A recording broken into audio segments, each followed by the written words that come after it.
pour ce nouveau rendez-vous de 7 à lire et nous allons parler de 1000 balles. 1000 balles, c'est le reflet d'une époque.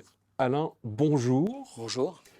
Vous avez eu plusieurs vies en fait avant de vous retrouver à votre table d'écriture et il y en a une qui a compté particulièrement, c'est celle de musicien dans les balles, d'où le 1000 balles. Mais vous n'avez pas été que musicien, qu'avez-vous fait d'autre professionnellement parlant? J'ai travaillé essentiellement à la poste et dans les services communication surtout, commercial, communication et puis après j'ai, disons, terminé chef d'établissement.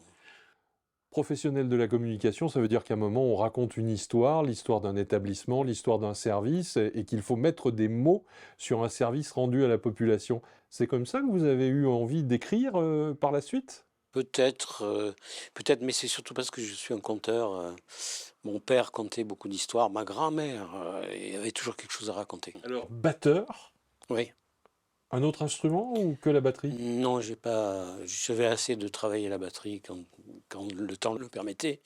C'est un instrument quand même, complet si on veut se plonger vraiment dedans, approfondir la technique. Et est-ce que c'est vrai que la batterie et que le batteur, c'est celui qui attire le plus de filles à la sortie du bal? Ah non, il est plutôt moi je trouve qu'il est plutôt derrière. Mais on n'attirait pas les filles pour aider à ranger le matériel un peu? Ah, pour, oui, ça m'est arrivé une fois, oui. 1000 balles, ça va de quand à quand l'histoire? En gros, c'est les 30 glorieuses, quoi.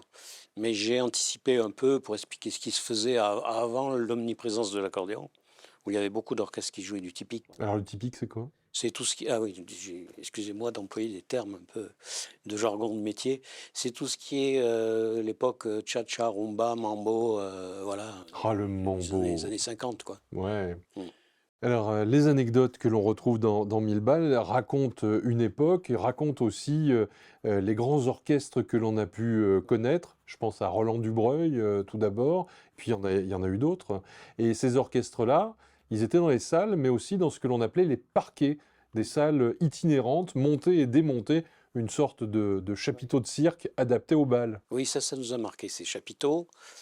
L'acoustique était pas mal finalement, c'était avec ce bois là, c'était mais alors, il faisait une chaleur terrible l'été et souvent, les organisateurs nous servaient à manger dans le parquet.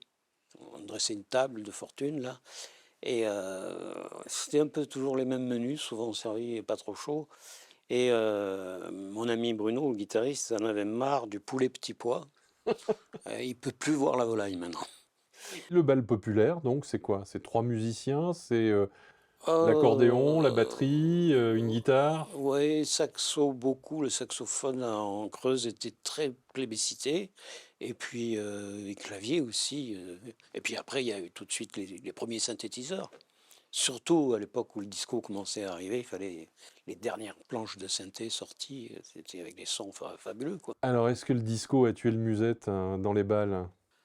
Et il a cohabité, elle l'a pas tué, il a cohabité, mais le disco, est une façon de jouer qui a apporté beaucoup, quoi. C'est autre chose, la basse est devenue a pris un autre jeu. Une basse avec des sons slap un peu compressés qui jouent à cheval sur les temps. Le batteur, Et toujours 120 droit. 120 temps par minute, hein? Il faut les envoyer. 120, oui, c'était à 120 par Ouais. minute. Dans notre jargon, c'est 120 à la noire, puisqu'une noire, 120 à la noire, une d'accord. noire est un temps. Et je crois que c'est à 120, ou le disco, ouais. Ah ouais, je vous le confirme, hein, j'ai bien dansé le disco, moi, à l'époque, hein. Oui, ça passait partout, ça, oui, c'était bien, ouais, ouais, ouais. Dans, cette galerie de personnages, est-ce qu'il y en a, qui vous ont vraiment marqué, très longtemps? Parce qu'à chaque fois, là, on a des grandes gueules, on a des têtes, on a des caractères, hein. Ben, il y en a beaucoup qui m'ont marqué, par leur talent déjà, par leur charisme, par leur côté truculent. Il y avait des accordéonistes, j'ai bien aimé Miguel Florencio, par exemple. C'était toujours une aventure avec lui, de très bons moments. Et tiens, on va le montrer à la caméra, il est là, hop là, de ce côté-là. Et ça, c'est dans un studio que je connais bien, parce que c'était le studio de Radio Porcelaine, Ouais, où alors j'ai débuté, il y a 40 ans. ça je l'ai appris, oui, Ouais. ouais, ouais. Et cet homme-là était toujours accompagné de quelque chose que l'on ne voit plus à la télévision, au cinéma ou même dans les cafés. Il avait une cigarette papier maïs. C'est un truc improbable, ça. Toujours la maïs, oui.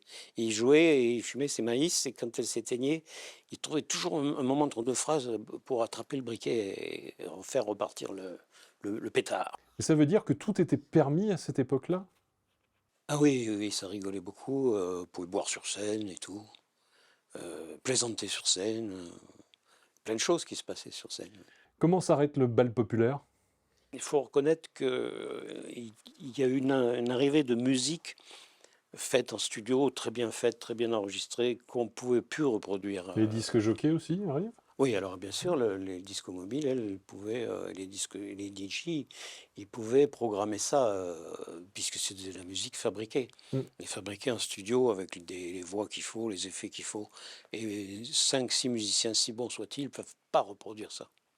Le seul qui m'a impressionné d'ailleurs, c'est Eric Hardet, quoi, qui faisait les derniers trucs sortis, et puis ça bombardait. Et Eric a lui aussi arrêté l'orchestre Oui.